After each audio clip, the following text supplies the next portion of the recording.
Ok, merci Paul. Suivante. D'accord. Pour donner un bref aperçu du webinaire d'aujourd'hui, on va commencer avec des opportunités de financement de recherche offertes par JPAL Afrique.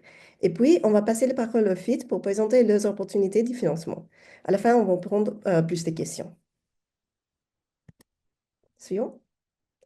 D'accord. Donc, je vais commencer avec des opportunités de financement offertes par JPAL. Beaucoup d'entre vous déjà connaissez peut-être JPAL et ce que nous faisons, mais pour donner un bref aperçu à ceux qui n'ont jamais entendu parler de JPAL, nous sommes un organisme de recherche qui vise à ce que les politiques publiques soient fondées sur des données probantes afin de réduire la pauvreté sur le continent. Plus précisément, on utilise les évaluations randomisées pour répondre à des questions clés sur les causes et les effets des programmes et des interventions qui visent à lutter contre la pauvreté. Soutenir les chercheurs africains est un élément clé de notre travail chez JPAL Afrique parce qu'on croit que la recherche est plus pertinente et percutante lorsqu'il est éclairé par des perspectives et les expertises locales. Suivant. Les chercheurs locaux sont souvent confrontés à de divers obstacles, notamment la difficulté d'accès au financement pour leur recherche, l'accès limité à un réseau de chercheurs et des opportunités limitées de formation sur les essais contrôles randomisés. Nous visons à lever ces obstacles à travers notre programme de chercheurs africains. Normalement, le financement offert par JPAL est limité aux chercheurs expérimentés dans les SR.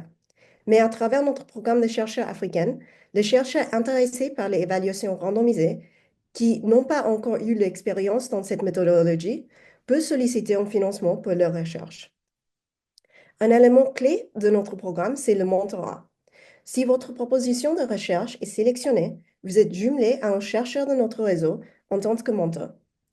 L'idée est que les mentors sont là pour offrir des conseils.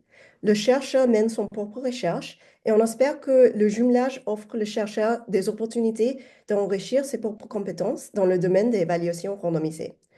On veut vraiment encourager une relation collégiale entre le chercheur et le mentor. Le mentorat peut conduire à une co-écriture si ça intéresse le mentor et le chercheur, mais le but principal est que le chercheur a support pour approfondir leurs connaissances des SR et d'élargir leur réseau. L'autre élément clé, c'est la formation. Chaque année, nous organisons plusieurs cours de formation pour les chercheurs africains. Organise également plusieurs webinaires sur des thèmes qui concernent les chercheurs, incluant comment rédiger une bonne proposition de recherche, comment rédiger un budget et plus. En fin de compte, on veut que les projets du programme de chercheurs africains peuvent devenir des essais contrôle randomisés complètes et qu'on a plus de chercheurs africains qui joignent notre réseau de chercheurs. Suivant, s'il vous plaît. Merci. En général, pour être éligible au financement de JPAL, les chercheurs doivent être titulaires d'un doctorat et affiliés à une université. Dans le cadre du programme de chercheurs africains, le financement est ouvert à ce qu'on appelle des chercheurs africains résidents et non résidents. Les chercheurs africains résidents sont ceux qui ont complété un doctorat en économie ou dans un domaine connexe et qui sont basés en institutions universitaires en Afrique. Les chercheurs africains non résidents sont ceux qui ont terminé les études secondaires en Afrique, ont un doctorat en économie ou dans un domaine connexe et qui sont basés dans un institut universitaire en dehors d'Afrique. Les demandes de financement sont souvent réalisées en équipe. Il est important qu'au moins une personne de l'équipe corresponde à la définition de chercheur africain résident ou non résident. JPAL propose 3 types de subventions auxquelles les chercheurs peuvent postuler. Le premier, c'est pour le développement de propositions, parfois appelées des subventions de voyage, et ces subventions peuvent atteindre jusqu'à 10 000 $.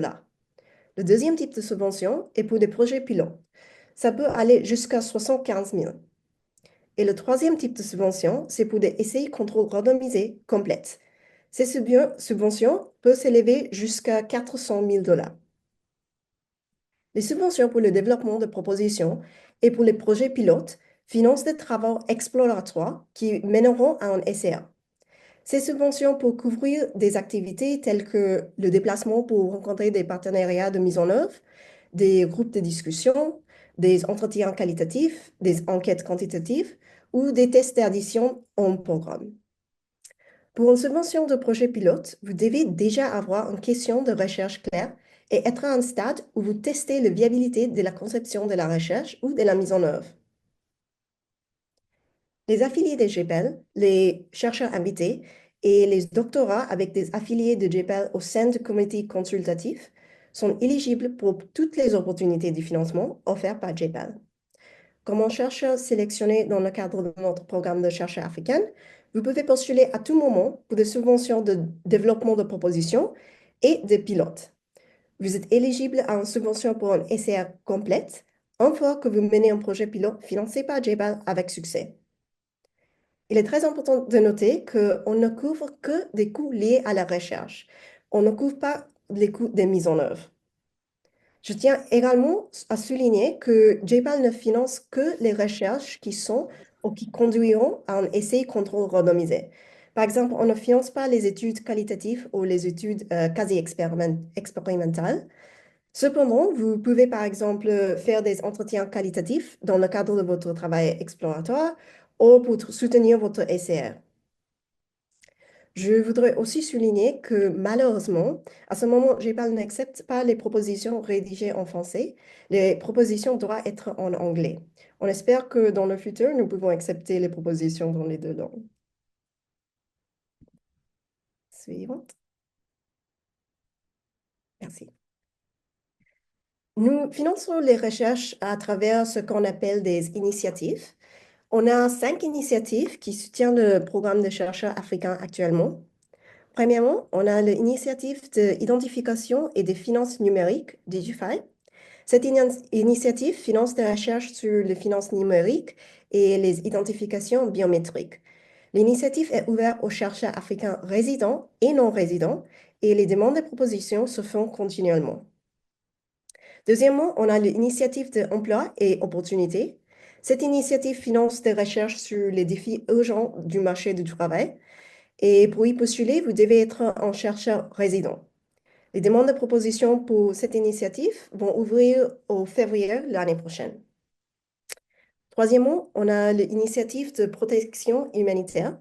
Et l'objectif de cette initiative est de gérer les données probantes sur la protection des populations affectées par le conflit. Elle est ouverte aux chercheurs de pays à revenus faibles ou intermédiaires. Le prochain appel pour proposition, c'est au début de l'année prochaine. Et puis, on a l'initiative Apprentissage pour tous, LAI. Cette initiative finance des recherches visant à améliorer les résultats d'apprentissage avec un accent particulier sur l'apprentissage fondamental. Le financement est réservé aux chercheurs africains résidents et le prochain appel sera lancé en janvier. Et dernièrement, on a l'initiative contre la criminalité et les violences. Cette initiative finance les évaluations axées sur la prévention, l'atténuation et la réponse aux effets de la criminalité et de la violence. L'initiative est ouverte aux chercheurs à pays revenus faibles et intermédiaires et les appels à propositions vont ouvrir en mars ou avril. C'est bon? À ce jour, les différentes initiatives de JPAL ont financé 53 projets dans 13 pays à travers du continent, comme vous pouvez voir dans la carte. Ces projets ont mobilisé 94 chercheurs et au total, c'est plus de 1,6 million de dollars qui ont été investis pour le financement de ces projets. On espère que ce nombre va continuer d'augmenter et qu'on peut financer plus de chercheurs prometteurs du continent pour apporter des solutions fondées sur des données probantes à la lutte contre la pauvreté. Ça, c'est la fin de présentation de JPAL. Et nous pouvons prendre quelques questions et puis on va passer la parole à Fid.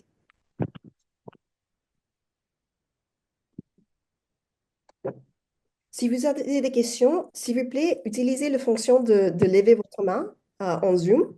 Ou si vous préférez, vous pouvez aussi mettre les questions dans le chat. Je vais juste voir s'il y a des questions dans le... Ok. Olivier, oui?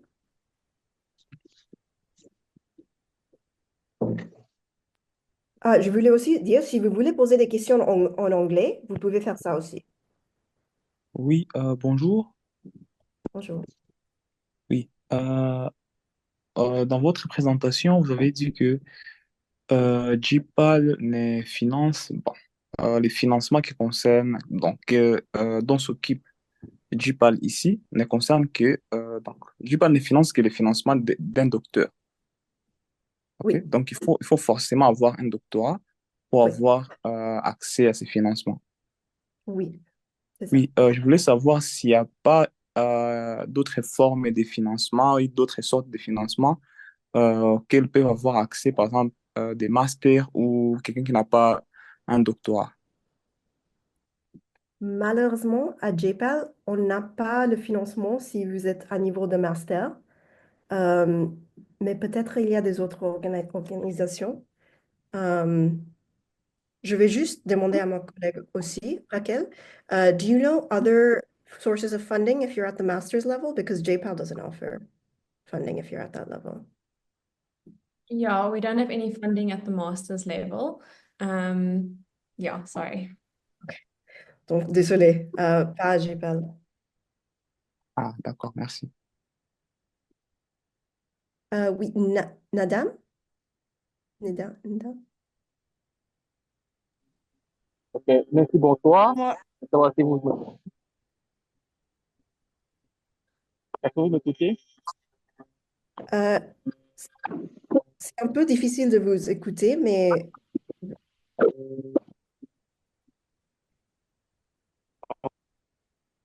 Est-ce que là, c'est bon?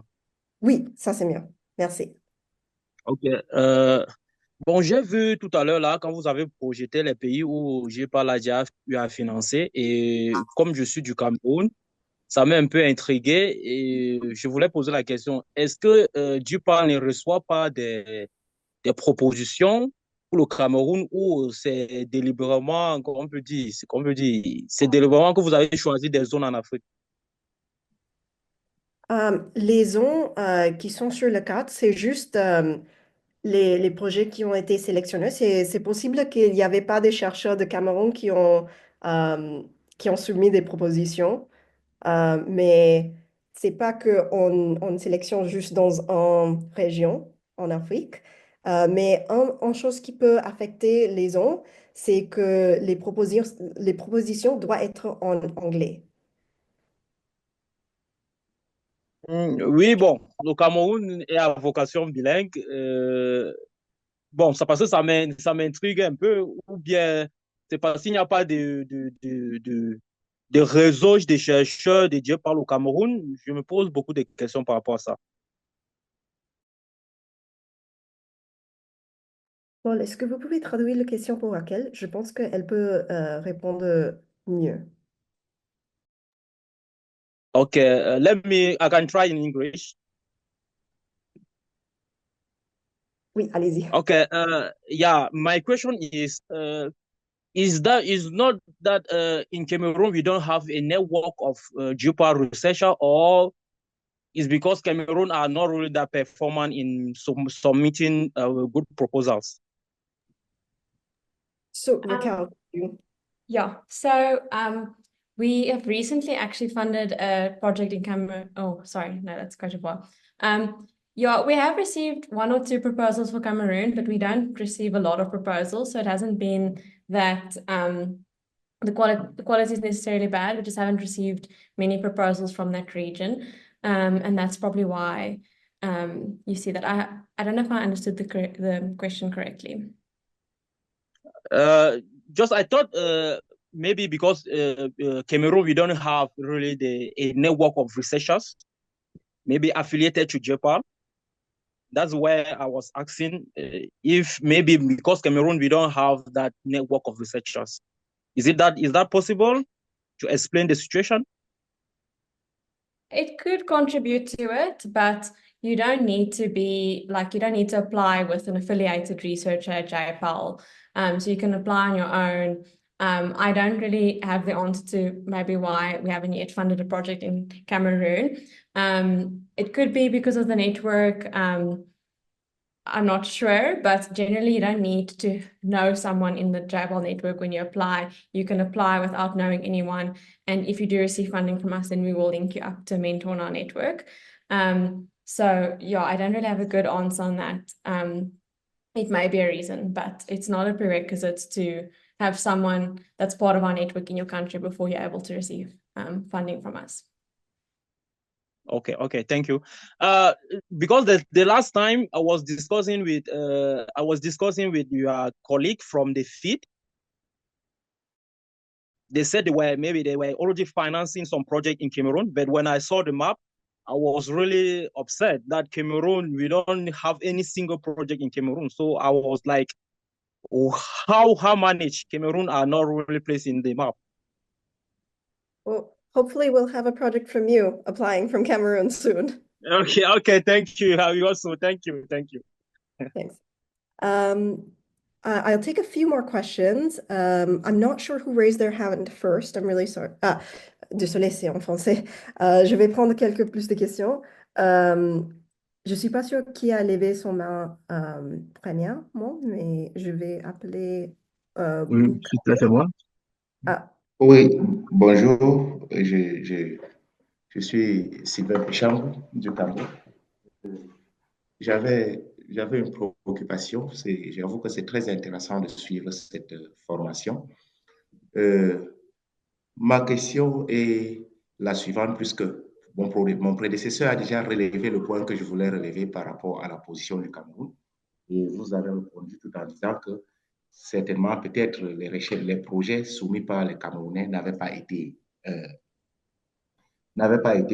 peut-être sélectionnés. Ce n'est pas que le Cameroun n'avait pas sélectionné, vous avez seulement présenté les pays dans lesquels les projets ont été sélectionnés et financés. Donc, ça veut dire que certainement, peut-être les chercheurs camerounais ont soumis des projets, mais ça n'a pas été sélectionné. Bon. Ma question est la suivante.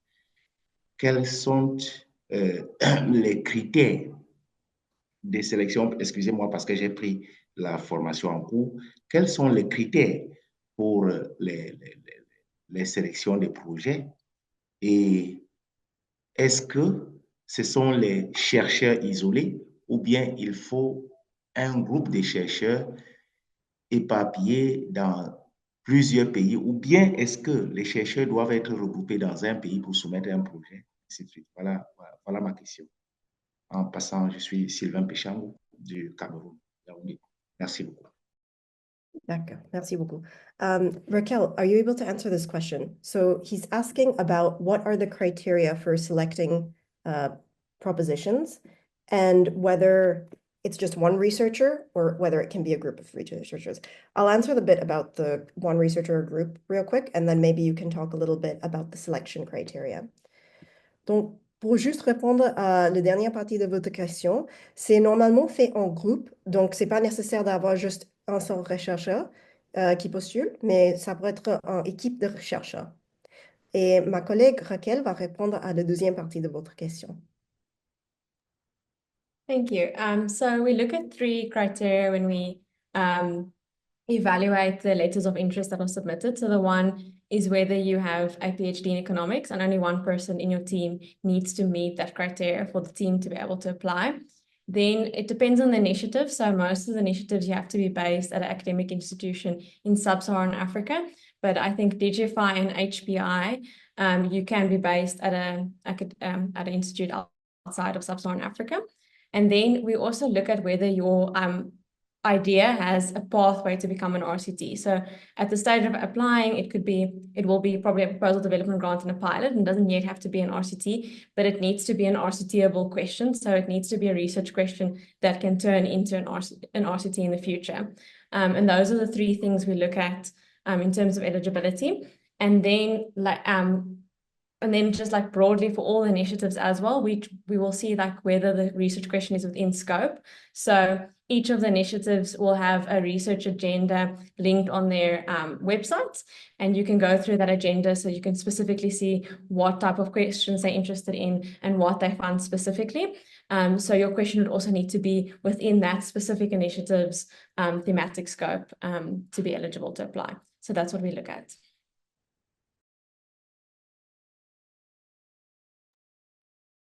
Est-ce que vous pouvez traduire la réponse, s'il vous plaît?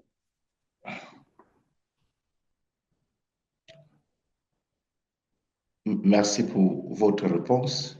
Cependant, est-ce que c'est multi-spécialité ou bien ça concerne seulement les sciences sociales? C'est toujours Sylvain Péchamou parce que c'est très, très intéressant de savoir. Par exemple, nous qui faisons, avec mon équipe, qui faisons les recherches sur les sciences fondamentales, surtout les sciences biologiques, est-ce que ces aspects sont pris en compte dans les financements du GEPAL? Merci beaucoup. C'est juste les sciences sociales. C'est lié aux initiatives qu'on a présentées. Donc, par exemple, c'est sur l'apprentissage, sur la criminalité et les violences, la protection sociale, la protection humanitaire, l'identification biométrique et des choses comme ça. C'est pas le recherche biologique. Ok, merci beaucoup. Merci, j'ai compris. Excusez-moi, pour répondre à votre première question, Monsieur Sylvain, j'avais du mal à me démuter, donc j'ai pas eu le temps, mais j'ai trouvé. Donc en fait, on est basé sur trois critères d'éligibilité pour pouvoir recevoir un financement. Le premier, c'est qu'une personne de l'équipe qui postule donc doit avoir un doctorat en économie, pas forcément toute l'équipe, mais au moins une personne. Numéro 2, c'est que le chercheur doit être basé dans une institution académique en Afrique pour la plupart des initiatives, sauf les initiatives HPI et DigiFi.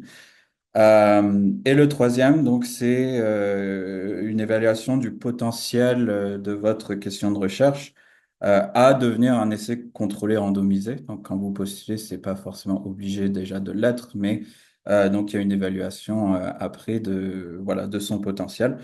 Étant donné que il faut donc que la question de recherche, de manière générale, soit bien positionnée au sein de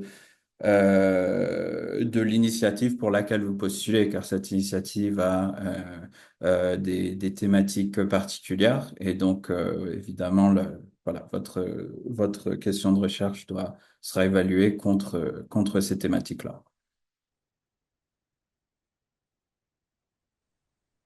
D'accord. On va passer à Bonjour. Phil. Ok.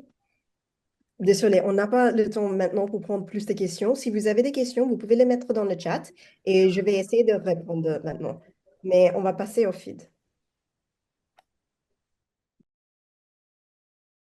Merci beaucoup et merci pour cette occasion que vous nous offrez pour avoir une vue, un aperçu des financements disponibles des GIPAL.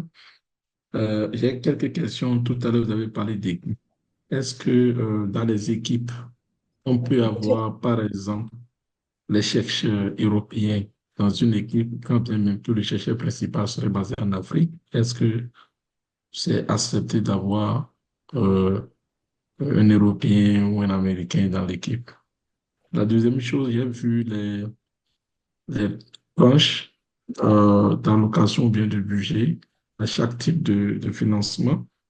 Est-ce qu'il peut arriver que selon les exigences d'une étude, que ce budget soit revu à la hausse? Et puis, le troisième point, c'est une doléance.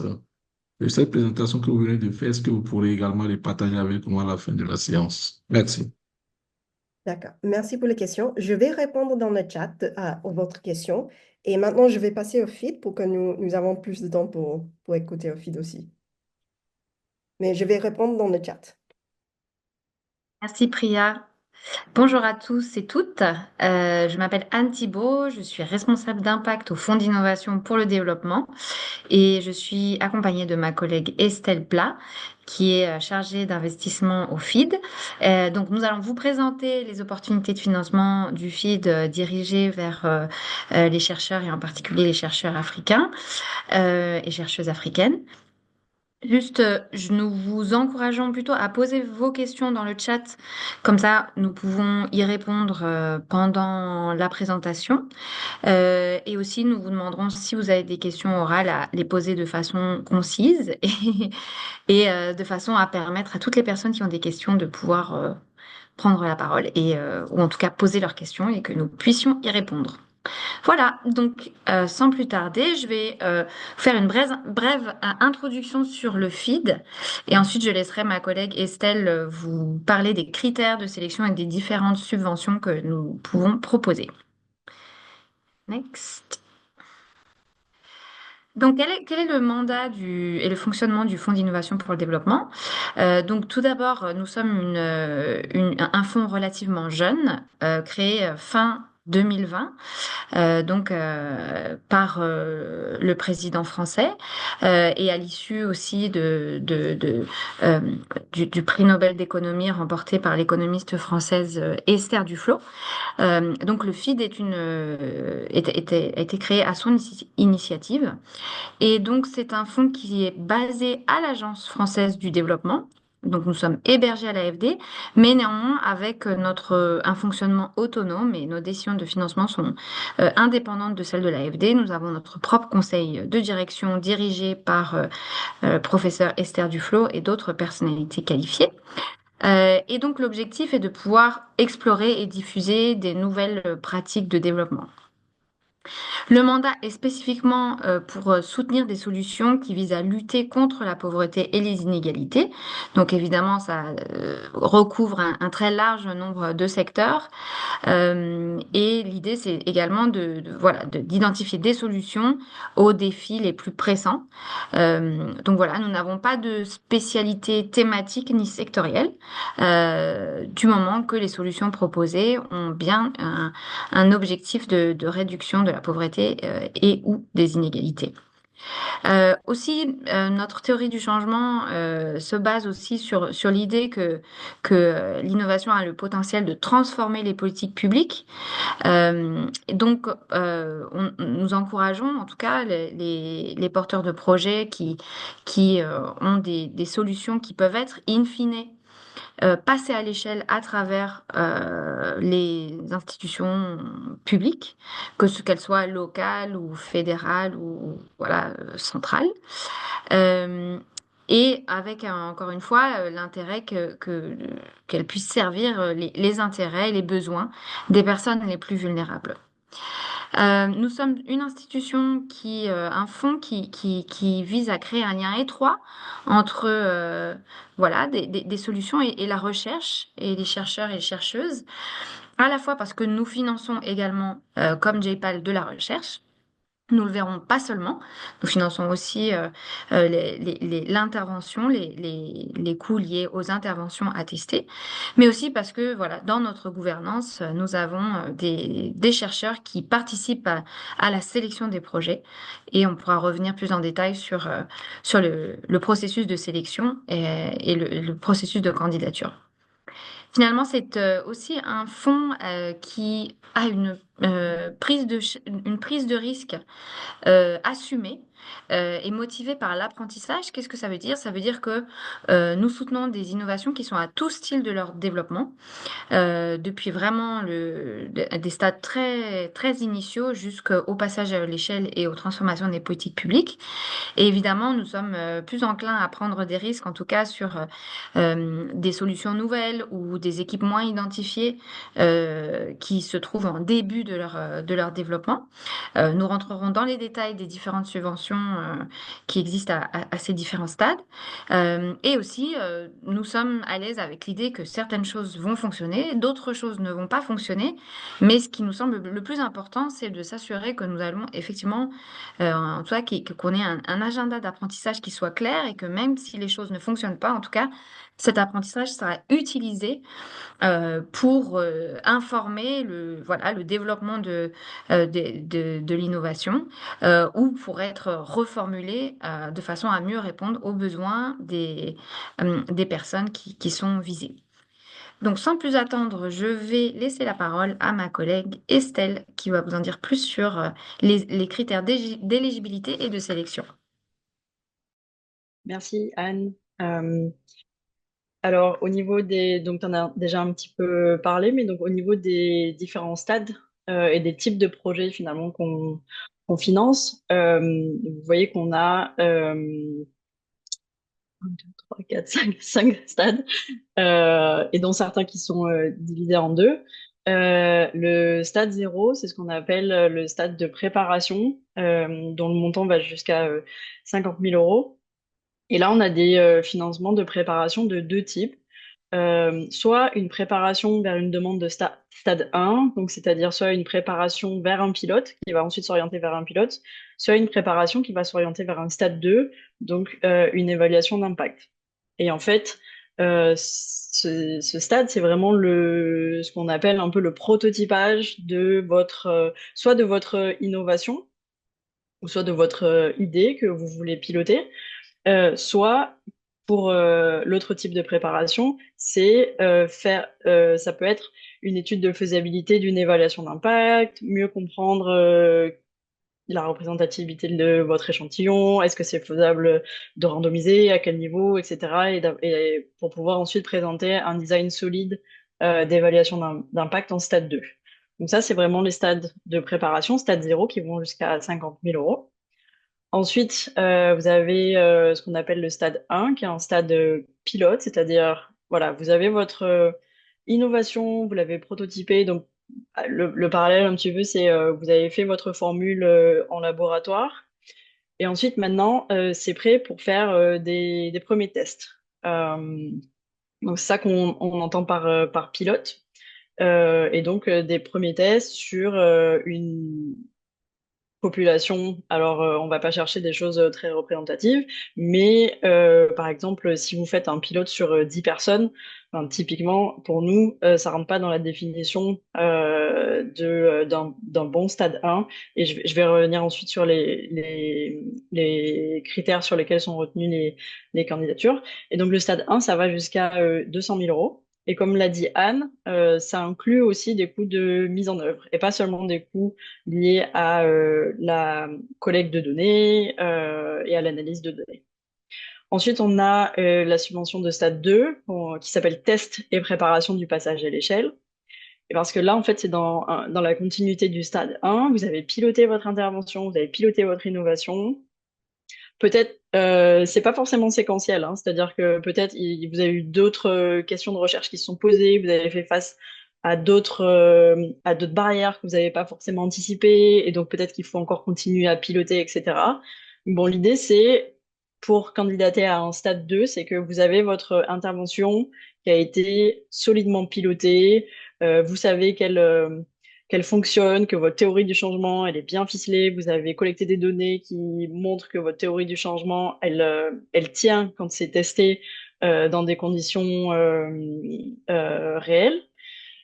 Et ben, ça veut dire que vous êtes prêt pour passer à une évaluation d'impact. Donc, c'est le stade 2, qui s'appelle test et préparation du passage à l'échelle. Et parce que ici, l'idée, c'est vraiment de tester votre innovation ou votre intervention dans des conditions qui soient les plus similaires possibles à un futur passage à l'échelle. Parce que on veut pouvoir évaluer ce type d'intervention dans les mêmes conditions que dans lesquelles cette intervention sera passée à l'échelle. Et donc, c'est ça qu'on regarde dans un stade 2. Ensuite, le stade 3, c'est là, c'est le financement du passage à l'échelle. Et la condition une des conditions pour obtenir ce financement, c'est d'avoir des preuves d'impact de votre innovation avant qu'elle soit mise à l'échelle. Et donc ça, c'est une subvention qui va jusqu'à 4 millions d'euros. Et ça finance le passage à l'échelle. Alors, qu'est-ce qu'on entend par passage à l'échelle? Ça ne veut pas dire seulement quelques villages ou quelques communautés, ça ne veut pas dire quelques districts ou quelques communes, c'est une échelle beaucoup plus grande que ça. Souvent, on parle de l'échelle nationale, ça peut être plus de la moitié des régions du pays. Voilà. Mais en tout cas, c'est pas limité à seulement quelques communautés. Et ensuite, le dernier type de financement qu'on propose, c'est la transformation des politiques publiques. Et là, on a deux types de financement. un premier type de financement qui vise à institutionnaliser des innovations spécifiques. Et donc ça, c'est une des conditions de ce financement, transformation des politiques publiques. Donc vous voyez, il y a un petit indice dans le nom, il y a public. En fait, il faut vraiment que ce soit porté par un acteur public. On pourra revenir sur la définition d'acteur public parce que ça peut être aussi des acteurs qui ont reçu un mandat de la part d'un ministère pour faire telle ou telle chose ou pour mettre en œuvre telle ou telle politique publique. Mais voilà, enfin, il y a public dans le nom et donc c'est pour une bonne raison. Donc ça, le premier type de financement, donc c'est pour institutionnaliser une innovation spécifique, alors que le deuxième type de financement, c'est un financement un petit peu plus général pour renforcer la capacité des gouvernements ou d'un acteur public à concevoir, tester et déployer des innovations rigoureusement évaluées. Donc ça peut être voilà comment utiliser des données qui sont à la disposition ou alors comment aller collecter ces données pour pouvoir prendre des décisions qui vont pouvoir informer une meilleure action au niveau des politiques publiques. Next. Alors, en termes de conditions d'éligibilité au FID, tous les secteurs sont éligibles tant que ça a un impact sur les populations. En termes de zone géographique, tous les pays également sont éligibles, donc à l'exception malheureusement du Mali, du Burkina Faso et du Niger, où les financements sont actuellement suspendus. En termes de structure, tout type d'organisation sont éligibles, soit de manière autonome, soit au sein d'un consortium, comme c'est marqué. Ça peut être des institutions de recherche, ça peut être, dans le cas des TPP, donc des transformations des politiques publiques, des gouvernements, des acteurs publics, des ONG, ça peut être des entreprises privées à but social, des universités, etc. Voilà, le cœur des projets qu'on finance, c'est vraiment l'innovation au service de la lutte contre la pauvreté et les inégalités. Donc, comme je l'ai dit, en fait, toutes les candidatures seront examinées à la lumière de ce prisme, c'est-à-dire à quel point votre innovation ou ce que vous proposez, ça permet de lutter contre la pauvreté et contre les inégalités et surtout qui permet de toucher un très grand nombre de personnes vulnérables. Marie-Paul. Next. Alors, Samuel. je vais vous mettre en mute, monsieur. Si vous pouvez Désolé. muter vos micros, s'il vous plaît, quand vous vous connectez. Merci beaucoup. Merci Anne. Donc comme je l'ai déjà un petit peu dit, les projets sont évalués sur la base de 3 critères qui sont vraiment extrêmement importants. Comme j'ai dit, votre potentiel d'impact, c'est-à-dire à quel point est-ce que l'innovation que vous proposez, ça va avoir un impact significatif sur la vie des personnes les plus vulnérables. Donc ça, c'est le premier critère. Ensuite, le deuxième critère, c'est à quel point l'innovation que vous proposez, elle est plus efficace et moins coûteuse que ce qui est déjà mis en place. Et donc, enfin voilà, pour nous, c'est vraiment un indicateur c'est intéressant d'explorer cette innovation. Si on peut toucher un plus grand nombre de personnes avec le même budget, par exemple. Et enfin, le troisième critère, c'est le potentiel de passage à l'échelle, parce que encore une fois, on regarde aussi le nombre de personnes qu'on peut toucher avec l'innovation. Next. Alors, comment candidater? Ça, je vous laisserai voir sur la page en ligne du feed, où c'est assez facile il y a des ressources qui sont disponibles pour préparer votre candidature. Vous pouvez aussi regarder si vous êtes éligible ou pas. Et ensuite, vous déposez votre dossier en ligne. Je précise qu'on accepte les dossiers en français. Au feed, je pense qu'on accepte même les dossiers en espagnol. Anne, tu me contredis si je dis une bêtise. Mais voilà, français, anglais, espagnol. Donc voilà, vous déposez votre dossier en ligne et ensuite s'ouvre un cycle de revue dans le cadre du processus de sélection. Et c'est un appel à projet qui est ouvert toute l'année. Donc vous pouvez postuler n'importe quand. une fois que vous êtes prêt, que vous avez bien ficelé votre candidature, que vous avez bien lu toute la documentation qui est en ligne, que vous êtes sûr que vous cochez toutes les cases et que vous avez votre équipe, vous pouvez déposer votre dossier à n'importe quel moment. Next. Voilà, donc ça, je pense que vous aurez la présentation, le support, donc vous aurez le lien, vous pourrez cliquer sur le lien pour voir comment est-ce que ça se présente. Mais donc voilà, et vous pouvez vous créer un compte candidat individuel. Après, ce que vous pouvez faire aussi, c'est que vous pouvez télécharger les ressources disponibles et travailler sur votre candidature offline avant de la mettre en ligne. C'est mieux, ça vous évite de faire des allers-retours, ça vous évite des bugs, de soumettre une candidature alors qu'elle n'est pas encore prête, etc. Next. Alors, au niveau du processus, comment ça se passe? Donc, une fois que vous avez déposé votre candidature, on fait un premier contrôle d'éligibilité. Et ensuite, c'est revu par l'équipe du FIT, dont Anne et moi. Et à ce moment-là, il y a un premier filtre qui est opéré à la lumière des critères que je vous ai présentés sur le caractère innovant et euh, l'impact de l'innovation proposée. Le deuxième, c'était la coefficacité, le côté coefficace de l'innovation proposée. Et le troisième, sur le passage à l'échelle. Sur cette base-là, certains projets sont rejetés. Les projets qui ne sont pas rejetés rentrent dans ce qu'on appelle une revue collaborative. Et donc là, pour vous donner un ordre de grandeur, on a à peu près 10%, et là aussi, Anne, corrige-moi si je me trompe, mais on a à peu près 10% des projets qui rentrent en revue collaborative. Donc ça vous donne une idée de la sélection et du niveau de rigueur qu'on attend dans les candidatures. C'est-à-dire que voilà, sur 100 candidatures, il y en a 10 qui rentrent dans ce processus de revue collaborative.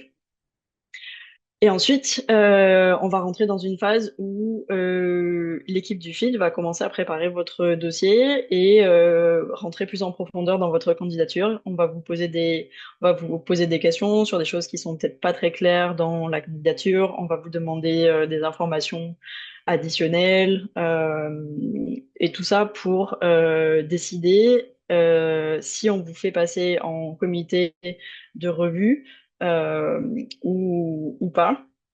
Et sur la base de ça, on prépare votre dossier pour le comité de revue. Et donc, je précise que ni Anne ni moi ne faisons partie de ce comité de revue. Donc, ni Anne ni moi n'avons le pouvoir de vous dire aujourd'hui si votre projet serait sélectionné ou pas.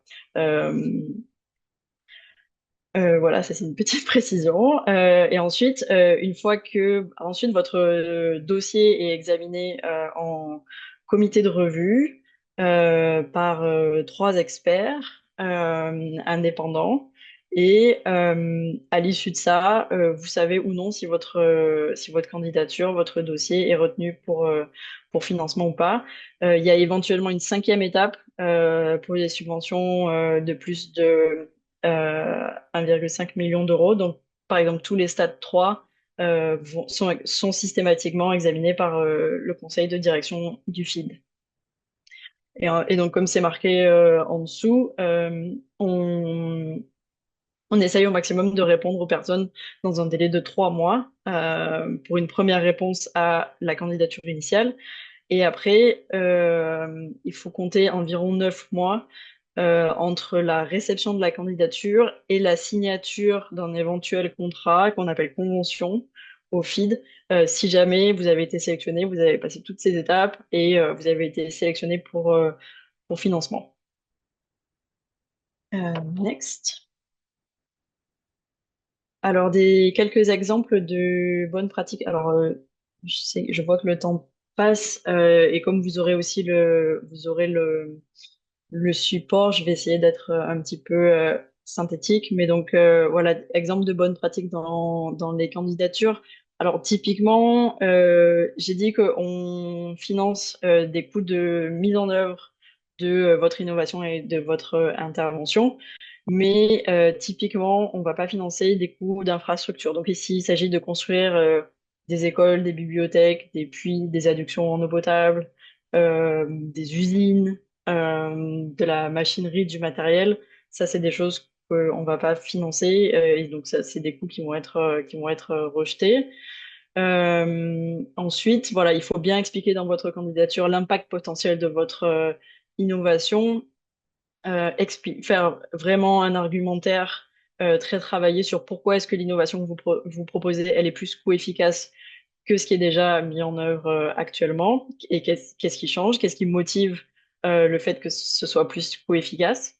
Faut bien expliquer votre théorie du changement, c'est-à-dire vraiment toute la chaîne d'action qui mène à la mise en œuvre de votre innovation jusqu'à l'impact sur les populations. Et ensuite, il faut aussi discuter de votre plan de passage à l'échelle. Alors, en fonction des financements, comme on l'a vu, les financements qui sont euh, les financements de préparation, par exemple, c'est vraiment pas du tout obligatoire d'avoir une vie, enfin, je vais pas dire ça, d'avoir un plan très clair, mais par contre, il faut avoir une vision claire pour votre passage à l'échelle. C'est pas grave si exactement vous n'avez pas tous les détails, mais en tout cas, il faut avoir une vision. Vous devez vraiment nous montrer que vous avez réfléchi à là où vous voulez aller avec cette innovation pour pouvoir la mettre à l'échelle au niveau de votre pays, au niveau de votre région. Next. Alors, à quoi ressemble une candidature réussie? Ici, on fait un focus sur les stades 1, pardon, sur les préparations et le stade 2, parce que pour les subventions, les financements de préparation, euh, on privilégie les candidatures de chercheurs locaux. Donc, c'est-à-dire du pays dans lequel vous résidez, enfin, ou en tout cas les chercheurs, comme J-PAL l'a défini, les chercheurs africains résidents ou non résidents, enfin, ça se discute, ça doit pas être une barrière pour vous empêcher de postuler, mais voilà, vous devez être du pays ou de la région dans lequel vous allez mettre en œuvre la recherche. Et donc, à quoi ressemble une candidature réussie pour une préparation vers un stade 1? Donc, comme je l'ai dit, il faut que le défi de développement soit bien documenté, il faut que l'innovation soit vraiment convaincante, et il faut avoir un positionnement clair sur, à l'issue de cette subvention, est-ce que je me positionne sur un pilote? Donc, comment je vais préparer ce pilote, etc. Et donc, à droite, vous avez voilà, un exemple de type d'activité qu'on soutient dans le cadre de ces subventions de préparation vers le stade 1. Next. Les préparations vers un stade 2, donc comme je l'ai dit, voilà, ça peut être une étude de faisabilité d'un essai contrôlé randomisé. Là encore, enfin, de toute façon, voilà, c'est quelque chose qui est standardisé pour tous nos stades de financement. On regarde les trois critères, comme je vous l'ai dit, euh, impact, coût, efficacité et potentiel de passage à l'échelle. Donc ça, vraiment, il faut que ce soit très bien expliqué. Et ensuite, il faut avoir aussi un positionnement clair pour un futur financement pour un éventuel stade 2, donc une éventuelle évaluation d'impact, en tout cas test et positionnement pour un passage à l'échelle. Et ensuite, à quoi ressemble une candidature réussie pour une subvention de stade 1? Donc, comme je l'ai dit, c'est un pilote en conditions réelles d'une innovation que vous avez déjà développée en laboratoire, pour reprendre la comparaison avec le laboratoire et la recherche médicale. Il faut avoir votre théorie du changement. Ensuite, on va vous demander aussi d'avoir un plan de suivi et évaluation pour suivre votre pilote.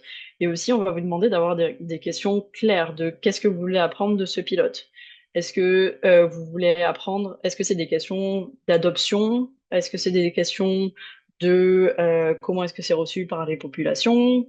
Est-ce que c'est des questions de ciblage? Est-ce que mon innovation elle cible bien la population à laquelle j'ai pensé quand j'étais en train de développer cette innovation, etc. Et ensuite, il faut, voilà, encore une fois, des arguments convaincants pour démontrer le rapport coût-efficacité par rapport à ce qui existe déjà et une vision pour le potentiel de passage à l'échelle. Et j'en viens au stade 2. Donc ici, c'est test et positionnement vers le passage à l'échelle. Donc ça, c'est vraiment votre évaluation d'impact, c'est-à-dire l'évaluation de votre innovation dans des conditions qui sont les plus proches de celles dans lesquels potentiellement cette innovation serait mise à l'échelle. C'est une phrase un peu alambiquée, mais c'est vraiment ça qu'on recherche avec ce stade-là. Et donc, il faut avoir déjà fait un pilote, très important. Il faut avoir évidemment donc les données pour montrer qu'est-ce que vous avez appris de ce pilote. Et après, typiquement, un pilote où vous allez nous dire que tout s'est bien passé, nous, au feed, on va trouver ça un petit peu bizarre parce que bah, justement, un pilote, c'est fait pour apprendre et pour voir des choses auxquelles on n'avait pas pensé quand on était en laboratoire. Donc, on vous encourage vraiment à nous parler des leçons que vous avez apprises au cours de ce pilote. Et ensuite, dans la candidature, il faut vraiment détailler votre méthodologie d'évaluation d'impact. Et donc, si vous faites un essai contrôlé randomisé, eh ben, il va falloir nous montrer vos calculs de puissance statistique. Il va falloir nous dire comment est-ce que vous avez calculé votre taille d'échantillon, quelle est la corrélation intra-cluster que vous avez utilisée, si c'est un essai contrôlé randomisé avec des clusters. Donc voilà, enfin voilà, tout ça c'est des choses un petit peu techniques, mais qui sont essentielles dans une candidature de stade 2 qu'on va regarder. Et typiquement, comme c'est marqué, une évaluation avant-après, pour nous, c'est pas considéré suffisamment rigoureux pour un stade 2. Donc c'est vraiment une évaluation avec un groupe de contrôle sélectionné de manière aléatoire. Et après, sur la méthode, est-ce que vous allez faire un propensity score matching? Est-ce que vous allez faire un RCT? Tout ça, c'est des choses qu'il faut vraiment très bien motiver dans votre candidature. Et pourquoi aussi, on va être très regardant sur quelles sont les contraintes que vous mettez en avant sur pourquoi est-ce que vous ne présentez pas un essai contrôlé randomisé, parce qu'actuellement, il y a de plus en plus d'essais contrôlés randomisés qui se font dans le monde entier, dans plein de conditions différentes. Et donc, c'est possible que certaines contraintes ont été surmontées dans d'autres contextes et dans d'autres cadres.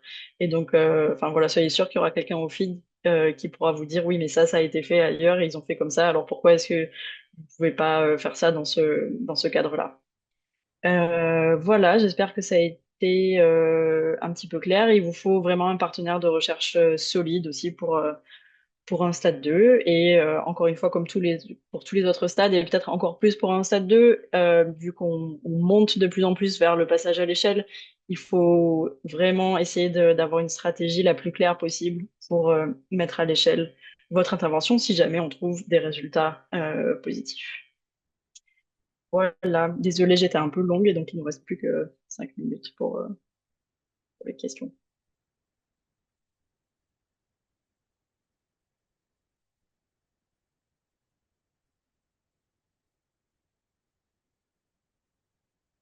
Est-ce que vous m'entendez? Oui. Oui. Est-ce qu'il y a des Ok. questions?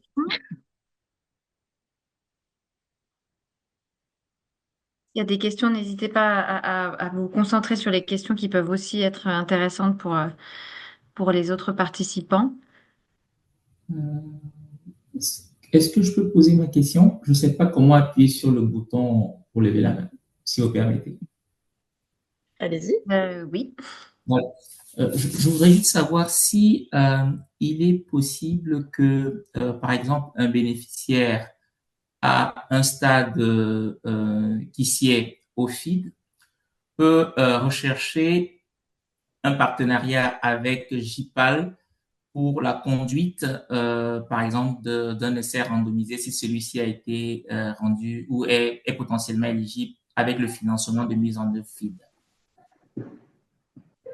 Je ne sais pas si ma question est claire. Donc, est-ce que les cofinancements entre JPAL et le FID sont possibles? C'est la question? Voilà, ce serait en gros ça, oui. C'est-à-dire que vous avez un projet qui a été mis en œuvre, par exemple, qui est au stade 2 du FID, et vous sollicitez le JPAL pour pour un appui, hein, que ce soit en financement ou en expertise technique d'ailleurs, pour la mise en œuvre de l'essai randomisé. Merci. Oui, enfin donc a priori il n'y a pas de contre-indication sur les cofinancements tant que la partie qui est sollicitée à chacun des bailleurs correspond bien aux objectifs et aux des différents stades de financement. Donc par exemple une alliance qui pourrait être intéressante, ça serait si vous êtes à un stade initial, euh, postuler à un stade à la subvention de conception de l'évaluation chez JPAL qui est d'un maximum de 10 000, de 10 000 euros. Et puis vous pouvez solliciter un financement complémentaire du FID, par exemple, sur une subvention de préparation de stade 2 si vous vous positionnez sur une évaluation d'impact. Et inversement, alors ça, j'ignore et je vais laisser Priya répondre sur la possibilité de financer certains bouts de l'évaluation, des phases de collecte des données spécifiques. Mais on a déjà plusieurs projets, en tout cas au FID en portefeuille, où voilà, JPAL peut financer une partie et le FID une autre partie. Ce qui est intéressant pour nous, c'est juste de nous assurer qu'il y a une bonne articulation, une bonne coordination pour que l'apprentissage, en tout cas sur l'impact du programme, ne soit pas morcelé et que aussi bien, enfin voilà, que tous les cofinanceurs soient pleinement informés des résultats d'apprentissage. Oui, Anne a bien expliqué. C'est même au GPAL, le cofinancement, c'est bon, c'est pas un problème.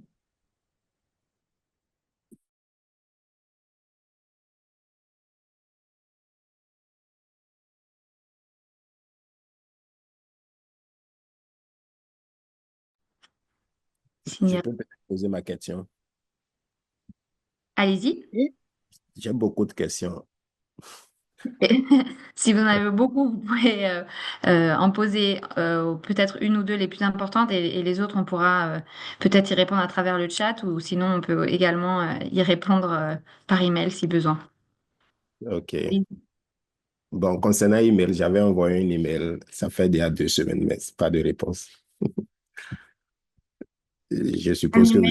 Un email à qui, à quoi? À Anne and... j'ai oublié le nom de la deuxième. Elle n'est pas ici actuellement. C'est Ah là, Shaula. d'accord. Et donc, quel Yeah. est votre... Vous voulez peut-être prenons Ouais. une minute Je pour vais y poser répondre? mes questions et peut-être follow-up sur l'email après. Donc, ma première question, c'est est-ce que un projet qui est au stade de pilote avec JPAL peut passer directement après le pilote, l'étude pilote, est-ce que ça peut directement passer à l'étape de full scale, pas à échelle nationale, mais à l'étape d'étude d'impact directement, mais toujours en cofinancement avec JPAL? Parce que là, on a un projet pilote avec JPAL sur lequel on est en train de travailler. On est en train de piloter ça actuellement. Et on pense, comment on appelle, dès qu'on finit le pilotage, on pense postuler pour, comment on appelle, le full scale avec JPAL. Et on se demande si, avec quand même, cette étape avec JPAL, est-ce qu'on est forcément obligé de passer encore par préparation pilote avec feed avant de pouvoir peut-être demander directement une étude d'impact avec feed. Oui, oui, alors pas du tout. Vous pouvez postuler directement si les résultats du pilote avec JPAL sont concluants. Vous pouvez postuler directement à une subvention de stade 2. OK, Donc, super. en tout cas, tous les candidats peuvent postuler voilà, à n'importe quel stade de financement du FID sans être passé préalablement par les prérequis. Donc, par exemple, sur un stade 2, il faut que la solution ait été pilotée en conditions réelles. On a besoin d'avoir voilà, des éléments qui nous confirment que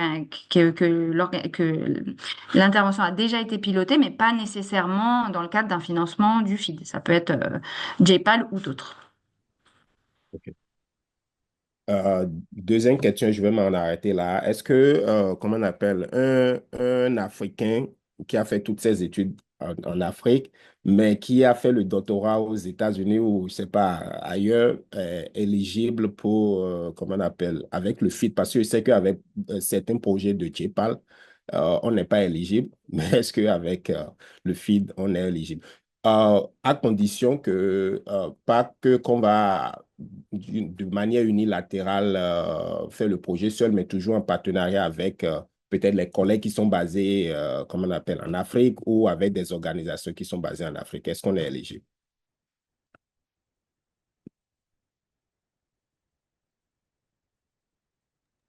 Alors peut-être nous, ce qu'on va regarder, c'est vraiment la localisation des financements, du financement. C'est-à-dire, est-ce que le financement va aller dans le pays dans lequel la solution est pilotée ou est mise en œuvre et est portée par un chercheur qui vient de ce pays-là. Et après, pour nous, c'est pas forcément... enfin, c'est quelque chose qu'on va traiter au cas par cas. Euh, mais le lieu de résidence, c'est pas forcément déterminant.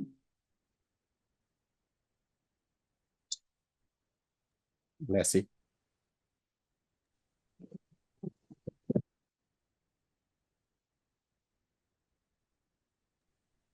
Peut-être nous pouvons prendre une dernière question. Mhm.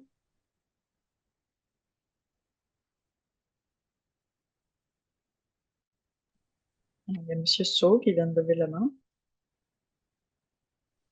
Bonjour, merci Bonjour. pour cette brillante présentation.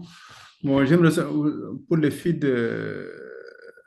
vous avez cité les ONG. Est-ce que les bureaux d'études sont partis? Est-ce que quelqu'un qui est en tête d'un bureau d'études, même s'il n'est pas doctorat, il est éligible pour les activités du feed? Merci. Oui, oui, oui, nous on est ouvert à tout type d'acteurs.